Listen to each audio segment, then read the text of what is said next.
Let's also talk about what's happening in Queensland right now, which is a tropical cyclone making its way towards the coast. It'll be there sooner rather than later. Now, remember, this one was supposed to be Tropical Cyclone Anthony or Albo, so I'll joke about that until it starts to get a bit more serious, but it feels like we're getting there. So to anyone who's watching us right now on Sky News Regional, we're thinking of you. And remember, 24/7 at skynews.com.au, our weather channel. By the beginning of the weekend, there's a high likelihood at this stage the system should turn towards the Queensland coast, increasing winds, bringing some big waves and potentially bringing some rain to coastal pockets of Queensland. So how strong is it going to be? Well, let's all find out again from that incredible team who are trying to keep people informed. Your homepage should be skynews.com.au. Double check the YouTube, all of our socials, and check out the Sky News weather channel.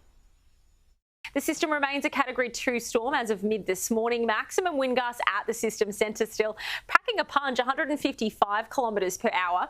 Now, over the course of this week, we're tracking that system intensifying and shifting southwards. All right, again, strength and love to everyone who's going to be affected by that. OK, so let's get to politics right now. The Prime Minister finds another few $1 billion down the back of the couch to try to solve his problems when it comes to the polls. Will it be the case? We'll all find out together. But the most recent Resolve poll, this is the one which people were frightened by in the Labor Party, very hopeful about in the Liberal Party and those of us that are wanting a change of government. Pretty clear here, when the primary vote in Victoria in particular is so bad, it's not even a quarter of everyone that's going to be voting at the election who will be voting for Labor, if that poll is correct. But certainly, the Prime Minister was in Melbourne today and he had billions of dollars to hand out with him. This adds to a very long list of promises that I'll get to in a moment. But first, here's the Prime Minister on the billions of dollars that is coming on top of billions more that have already been promised this year. To make this happen, our Labor government is committing $7 billion to build Melbourne Airport Rail, the next important step in suburban rail loop. This includes our existing $5 billion to build the rail line to Tullamarine, funding that will build the track as well as the bridge and signalling improvements to deliver future upgrades to service Melbourne's north and west. On top of this, we'll invest a further $2 billion to help transform Sunshine Station. Now, ever since the start of this year, the Prime Minister has been promising billions of dollars. Billions of dollars of your money, billions of dollars that may well not end up turning up anywhere near the budget because it'll be off budget and it's an investment. But have a look at how much money has been promised by this Prime Minister since just the start of the year. We are not even at the end of the second month of the year. 30 and a bit B4 billion dollars that have been spent thus far.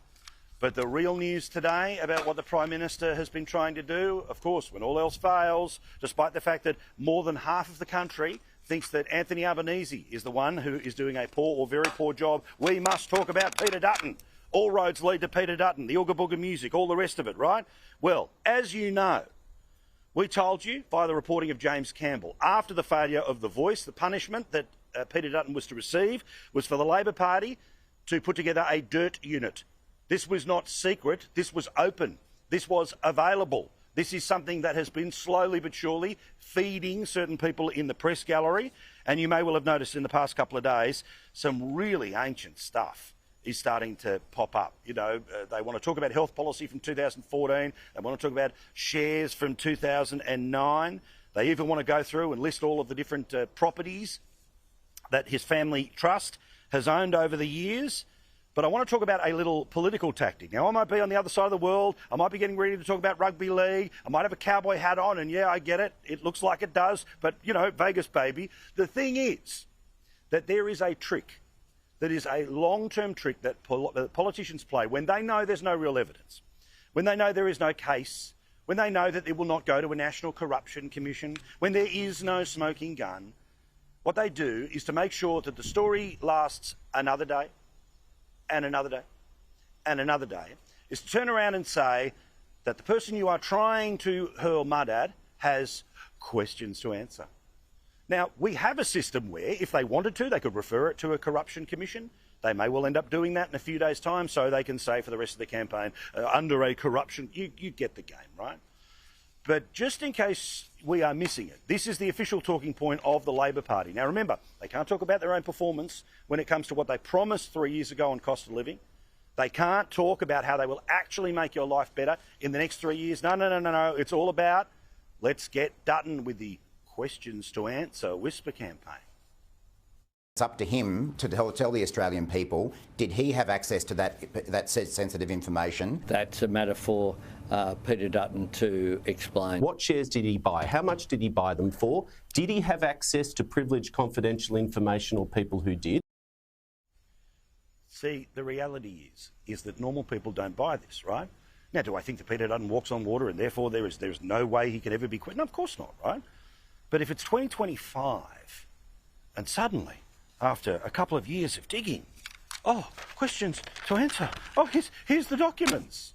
Please. There's not even the documents. So I think this one is just about trying to fire up the dirt unit, trying to change the subject. Because remember, if the subject is what the Australian people currently say is the #1 issue, cost of living, this government is going to lose. This government is going to be pushed into a minority that might be so deep that they are going to have almost any and everyone in the parliament who is not Labor or Liberal to hold themselves up. That is going to be terrible for our country. Now, they'll say a win's a win, but that is the truth, the questions to answer garbage. I'll get to that in a second. For his part, Peter Dutton, well, he can see what all this is about. The Prime Minister's office is shopping around dirt sheets at the moment.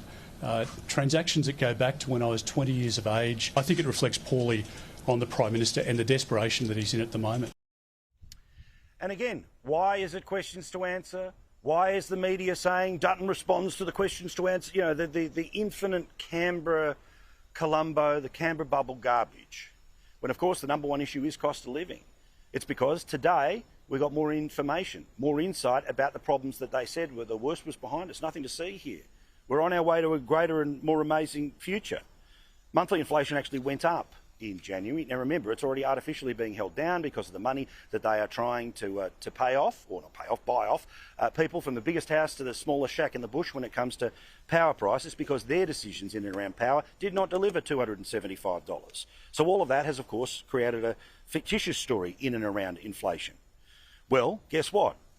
Unsurprisingly, the expectation here is that the Reserve Bank is paying attention to all of this, and the chances of another interest rate fall, the one that the Prime Minister hopes would happen in the final week of an election campaign, guess what?